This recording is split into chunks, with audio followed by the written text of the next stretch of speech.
আজকের ঢাকার রাজপথ যারা দেখেছেন তারা নিশ্চয়ই বুঝতে পেরেছেন বাতাস কোন দিকে বইছে। শিবির এতদিন ছিল শান্ত, কিন্তু আজ তারা যে শোডাউন দিল তা কোনো সাধারণ মিছিল নয়। নেতারা পরিষ্কার করে বলে দিয়েছেন এটা জাস্ট একটা স্যাম্পল, মেইন পিকচার এখনো বাকি। ইলেকশন যত ঘনিয়ে আসছে সমীকরণ তত পাল্টে যাচ্ছে। জামাতকে জেতাতে এবার ফুল ফোর্সে পুরোদমে মাঠে নামছে এশিয়ার সর্ববৃহৎ ছাত্র সংগঠন ইসলামী ছাত্র শিবির। আজকের এই মেগা বিশ্লেষণে আমরা দেখব কেন হঠাৎ এই বিশাল শোডাউন, কাকে মেসেজ দেওয়া হলো, ছাত্রদল এতদিন যে আস্ফালন করছিল আজকের এই এক মিছিল কি তাদের সব কনফিডেন্স ভেঙে দিল। ঘোষণা এসেছে সামনে টানা 10 দিন শিবির আর ঘরে বসে থাকবে না। প্রতিটি ওয়ার্ডে প্রতিটি পাড়ায় তারা দুর্গ গড়ে তুলবে। এটি শুধু ভোটের ক্যাম্পেইন নয়, এটি একটি চ্যালেঞ্জ। যারা জামায়াতের ভদ্রতাকে দুর্বলতা ভেবেছিল তাদের জন্য আজকের মিছিল এক চূড়ান্ত সতর্কবার্তা। সিদ্ধান্ত কেন নেওয়া হলো? কারণ ছাত্রদল রাজনীতি ছেড়ে নোংরা খেলায় মেতেছে। তাদের স্লোগানগুলো দেখুন। তারা জামায়াত এবং আমিরে জামায়াতকে নিয়ে যে ভাষায় কথা বলছে তার রাজনৈতিক শিষ্টাচার বহির্ভূত।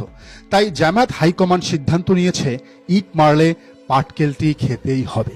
ছাত্রদলকে মোকাবেলায় শিবিরের বিশেষ টিম গঠন করা হয়েছে। স্ট্র্যাটেজি পরিষ্কার। ছাত্রদল যেখানে প্রোপাগান্ডা চালাবে শিবির সেখানে সত্য তুলে ধরবে।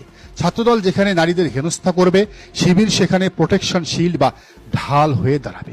আগামী 10 দিন ঢাকার রাজপথে দেখা যাবে উচ্ছৃঙ্খলতা বনাম শৃঙ্খলার লড়াই। শুধু ঢাকা নয়, সারা বাংলাদেশেই চলবে এই লড়াই। রাজনীতিতে মতভেদ থাকে, কিন্তু ব্যক্তি আক্রমণ কেন? রাষ্ট্রপতির দপ্তর থেকে আমিরে জামায়াতের টুইটার হ্যাক করা হলো, পোস্ট দেওয়া হলো নারী বিদ্বেষী কথা। সত্যটা জানার আগেই ছাত্রদল আমিরে জামায়াতকে অকথ্য ভাষায় গালিগালাজ শুরু করলো। তারা মিছিল করলো, মিটিং করলো, সোশ্যাল মিডিয়ায় তাকে নারী বিদ্বেষী ট্যাগ দেওয়ার জন্য তারা উঠে পড়ে লাগলো।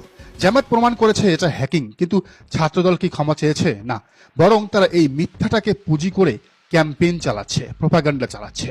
শিবির আজ রাস্তায় নেমেছে এই মিথ্যুকদের মুখোশ খুলে দিতে। নেতাকর্মীরা বলছেন আমাদের নেতার ইজ্জত নিয়ে সিনেমিনি খেললে দাঁত ভাঙা জবাব দেয়া হবে। এই নোংরা খেলার নির্দেশদাতাকে?